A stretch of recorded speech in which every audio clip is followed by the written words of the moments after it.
Elizabeth abofra wadi emfie dubako 11 years a ofri tiobodom a ewo Bono East. Abofra ma chirima wosua no na wo hu se abofra yi ade asini sisi achi.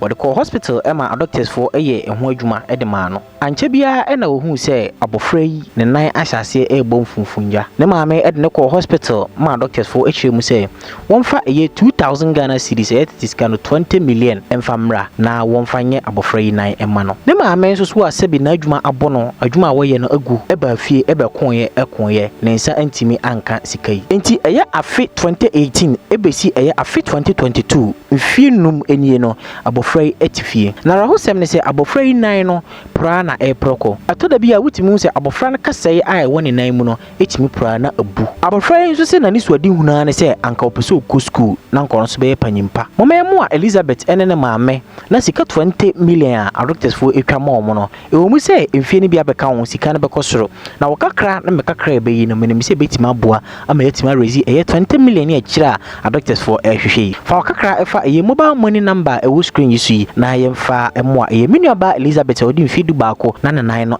pro no yemfa ngi no kwansi wonom menim se okakra be yi no Nyankopon be hira ye pa fa okakra efa mobile money number sia ewo screen yisu na fa boa Elizabeth Nyankopon hira se uyibi na wode aboa interview a we se wani gi ho a bo mode aso beko YouTube no search for Bonesman TV like it subscribe subscribe na so a adoma keto be ban chen na waboso na select all na ade bia de betu bia no wonsa atimi akabi bomode aso be sanso a share alright busia mama mu nyina akwa bi memfamre the Bonesman TV me then the Bonesman and then the first time I say we be like what share no following your social media handles na Bonesman TV and mama be pim ewo tiobodom a ewo Bono East tachiman anda tachiman tibodam ha ma be pie no machincha chinchin nkuro ni nkura chincha chinchin na me da be piem ye tibodam na da bia se na musi hu no mekwa amde foforo eba ene nkoma mba ba twetwe no efa menua ba keto bia oteme nchen ha yi ede na ha menua ba yi munim se nya asem kese amemfa mbremo na se na da me de ba so a moso yasen na moboa na obi bia ede ne baba bia na moboa no we die nshada nye mwakese na emum no menim se madaroma na mahode no mu betimi aboa ama menua bai yanya emwa ede amano ma mo ha mene ne baba twetwe enkomo enti kame ho wabra baba twetwe yenkomo yi ma me etsen pacho nyame adom me ho ye pacho efrosin pacho efrem ajewa patience ma me patient pacho bani pacho your friend is saying Elizabeth Misa Adey. Elizabeth Misa Adey. No boy. Achani papa wo tachiman. Okay. I don't know how about. Achame wo no na ibisi na chiti sefu medonko no. Ne koye no operation e wo konfa na chi. Free sa no na akola no be 3 years na on nante da. Enti operation na chi no be nante ye. To nante ye wo ko school no. Ne na san bofufu ja ye se de na etie wo nachi to ye sa wie na ewaye na fede didi ko eyekuru ene yakọ hospital holy family card inde bebre ewa akwa skasem ro mo transfer sem nsan fa no kokomfa no chi awon so me kwe awon so skasem sa doctor re twese obeje 2000 data na wo 2018 tumusu chini ya manye skani bi ntimsande akola no betena afie since I'm so minya adwuma me ye adwuma na agu me adwuma aspect adwuma na agu se minya adwuma bia me sori a de bebedidie Nyankopon adawroma ahoden ode ama me sori kokwa ho a odi pa kakra menya kakra be to bibia ma omuadi na ne me de beko yade ne de na kwasem ni ani de mini bi ti da na me pa ya ne se kan Nyankopon enfra akora no na konja akora ne kra fidi ni nsep nanti da ma papa ya se Nyankopon tie me ti binani da so ba dia eto da bi kwa diga ja kwa ni so sufre na di so fre na kadu ameme ale na domi no me so ma fanye su Lizzy what is saying yeah Ade then how I don't know doesn't go school Ubuso ko school. Nso 9 20 bin go school bi. Dabi. Ya na yo ya na. Ya na yo ya. Imi yo ya kese pa. Utim de nante. Utim de nante kakra. Bod nante ya na yo ya. Kafa ho beto wate. Wa ku school da. Na classing. My first me go school na mo na say dem nim dey me wo. Oh. First now when as the say dey unku go school bi am no unim ba bia wodru. Dabi. Na ayeden mata che so be mema westane be say si am no ka say ayeden. Ba cha ayekuru a minyeska kura na mde na ko hospital ma ko mi ntimi na mimia. Ti ya na mata petesi me di ma fifa so me ntuma gwa chechire so first na me ya na minyeska to split ene new hospital no bi di mi na yesa di niska me de yesa tama na no se plana e proko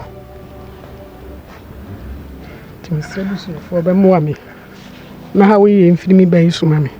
The doctors for say ombeye mama mbisa omso ombeye surgery ama ne nana yi ana say den na ompese omoye nan nangasa. Omo ka che me say omo betwa. No mu twa na omo ahye na artificial say akran so bituma nante akọ. Di say omo bua me kura na say omo twa na omo ahye na artificial ko kita crutches no okwa ono so benyana ni je. Obi atimi kọ na akọ no nko awofia. Beso man kwa enyiye. To no nko a betena fia ayro ho say akọpem say be kwa ba. Yiko baby a mintimi nkobi na mo ninti yiko asola mintimi fa nko na mse kuro ni pampa no wom to di ko na obi ko kire no ho kire wa be ha adwen timi ko baby a se mi jani fie timi fa nko Ora busia enkonwa amahwehwe semdi kankan moti obodom na assembly na ne say ana according to minia by I friend Elizabeth na ma me no akrai wo no na adibi atwia anase ayese fruma donko kese kakra ewo ene sisi achi na mami di akra ko hospital odi akra na ko hospital akon ama adina na woni sisi achi no yatimi ayi afiri onom omu ifiri ho wie no na omu se akra yi nan ebo eye funfunja anase hono enkakra ma mi chiri mu a sabi first na otimi owoya adwuma kakra ewo ye company baako na sesi a me no ka say company no so atimagu ama sesi wonya adwuma bia enti na kese akwakoye arehosem enti ohwe eye akrai nan a utimi hu mepese ubebie na minim sene asia ye sesi aye ba utimi se ne nan no free aha no ba na yakasi yi pa minim se ayedin okay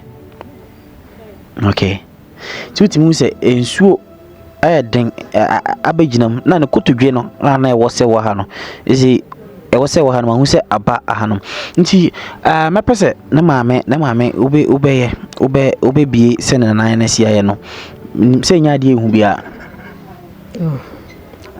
me bi se na nan na sia ma me hwe. Okay. Okay. Okay.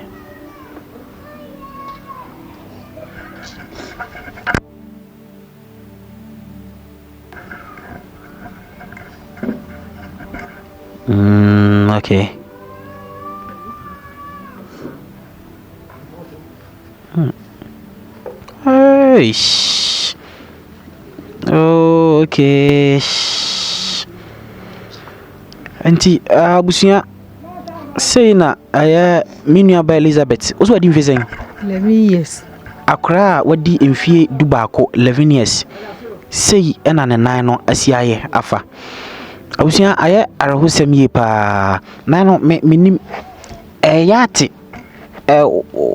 asia no kase ho pacho da bi kase ni kurunti wana kase ni yi efri mako Sankata sumame. Why? Kata sumame.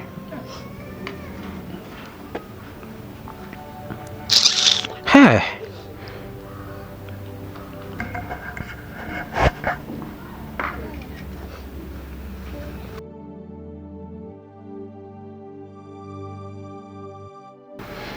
Alright, we see someone will cover him.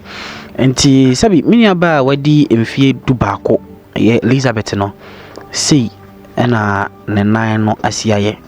Na ma mechi maka say eni nana se nkanipa be se kase ewo onan ayi ho no se kase eni ho umana kase no atwe pipi be ya mfie nnan ne achi na doctors forecast say omfa ye 2000 Ghana cedis simra but be ma me di ne tibubo ma wantimi anya 20 million na doctors for we meaning say some made is canon 2000 akosoro na mze enu be 5000 but roughly no ya imagine say be 5000 abusunya ska kase kra kase mu no mutime boa enye ne ska ketwa we kakrai ska na mum na nhida nyiska enti madaroma wakakra be nemso kakra me yi no ena betimi aboa ama yatimi enya emwa ede ama eye me mami ene ne bayi akaketu 11 years de menim se unfortunate say we atimato no na mama yemwa na yentimi emfanje eye akrayi nkwa ensi ye honom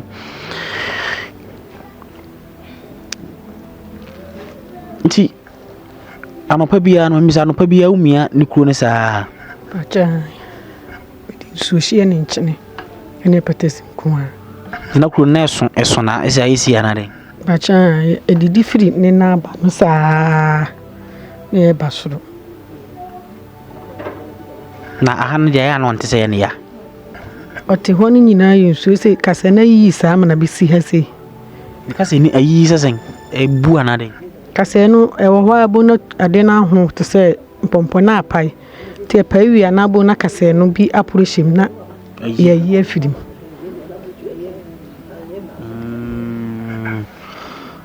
ha wow abusia we anya areketwa na hune saa amadaroma enye adiketwa na ohune saa no doctors for sure 2000 but be mfie nan ye konfie no mini no menim se abroso anase atrasa mama ye moa mini abai na ohwese na na sia ye na akwakwa ya ro sempa moko sorry pacha wala sorry ko Pentecost ye Pentecost for cha